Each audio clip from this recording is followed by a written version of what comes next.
So for anybody that's been following along on Zoe's pancreatitis journey, she is doing loads better. Since we've brought her home, we haven't had any issues with her stomach being distended, with gnawing at her paws. Kaya! With her gnawing at her paws due to allergies, she gnawed them down so bad I had to take her in and get antibiotics and anti-inflammatories and like the whole 9 yards because she gnawed all the fur off of her 2 back paws. And she also has a collapsing trachea, and she was drinking a lot of water. Since she's been home, she hasn't been drinking water in the middle of the night like she was before, and she hasn't been having any episodes that is causing her to cough excessively that would trigger her collapsing trachea and inadvertently trigger her syncope episodes. When I say she has gotten so much better, it blows my mind how much better. So anyway, point of this video is she has been on a bland diet since she's been home. They wanted me to have her on this bland diet 100% for 4 to 5 days and then transition her over the course of the next 3 to 4 days afterwards to her regular diet. However, her regular diet is what got her in this position to begin with. She was... Just take it back. Hold on. My 10-month-old is so sweet, he won't take his treat back from the 10-week-old. Now, that's another story for another day. Anyway, her regular kibble is what got her in this position to begin with. She refused to eat her adult food. I had asked 2 separate vets about Zoe being on puppy food, and both of them said the same thing. Senior dogs don't eat that much. It's not that bad. It should be fine. I wouldn't worry about it so much. Okay. Fast forward 8 months, she got sick. And she got really, really sick. And now that with what I know now, she has been progressively getting sick over time. Not only were we feeding them the open farm puppy food, we were also feeding them Open Farms freeze-dried. If anybody's ever looked at the guaranteed analysis on the back of this bag, actually, this is the worst one. The chicken is the worst one because I looked at the beef and the fish one yesterday when I was at the pet store. There's 40% crude fat in this. 40. I know it's backwards, but how does that even make sense? You're gonna fucking kill dogs with this. And this can be used as an entire meal, not just a topper. That's what blows my mind. We thankfully were just using it as a topper. I maybe might have been giving her like, I don't know, 5 or 6 pieces.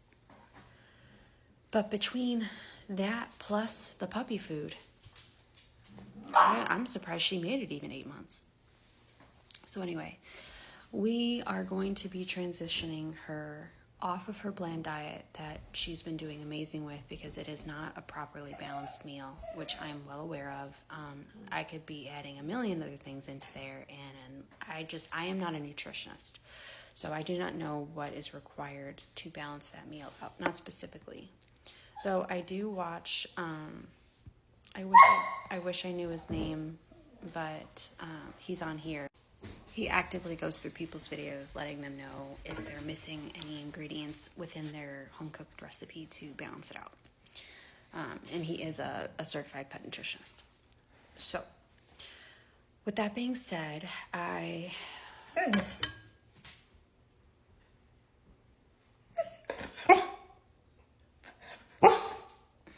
Then don't let her take it. Here.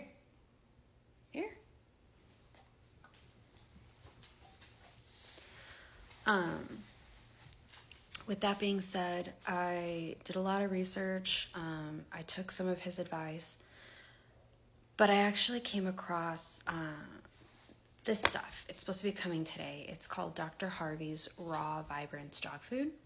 It's human grade. And it's a dehydrated base mix, essentially a grain-free raw mix. It is meant to be mixed in with ground meats. So, this is what it is. I ordered some today. So we'll see how she does with that, because I don't want to keep giving her too much rice or too many carbs of that nature. I also don't know if I'm giving her enough protein. I am putting egg whites in her food along with hemp seed. Couldn't think of the name of it. Hemp seed, and I have the omega-3 oils coming in as well. But I know she's missing other stuff, you know, so I ordered some chicken hearts, and she gets chicken feet and duck feet and stuff all the time too, but I'm trying to help her. So if anybody has any advice or has used this mix, let me know. I know this was a really long video, but let me know, because I am still unfamiliar to it, and my concern right now is I'm not going to have all three of my dogs on 3 different foods, so I'm going to transition all of them over to this one. But I have to determine how to do that, because I have 3 different ages, 3 different weights, and obviously I'm not going to be pre-mixing this, so I'll probably have the meat already cooked. I don't intend to do raw meat. I intend to cook it, at least lightly cook it, and then I guess mix in the base mix for each individual plate. I just got to figure out the ratios for it. It does give you a guide, but I don't know what the guide is referencing. Scoop per what, you know? So I'm sure it's on the bag somewhere. But, step 1, add hot water to raw vibrance. Let sit for about 8 to 12 minutes or until the base mix is soft and rehydrated. Step 2, add your choice of protein: beef, poultry, fish, egg, etc. Protein can be raw or lightly cooked. Step 3, add your choice of oil: fish oil, coconut oil, hemp oil, borage oil, or Dr. Harvey's Health and Shine, etc. Feeding guidelines: 3 scoops of raw vibrance when mixed with the protein and oil of your choosing makes a daily meal for a typical 30-pound non-reproducing young adult dog. However, the amount of raw vibrance to feed your dog may vary widely by body weight, life stage, and other factors. By itself, this product is intended intermediate and supplemental feeding only. To use raw vibrance, you must follow the instructions and add proper amount of protein and oil.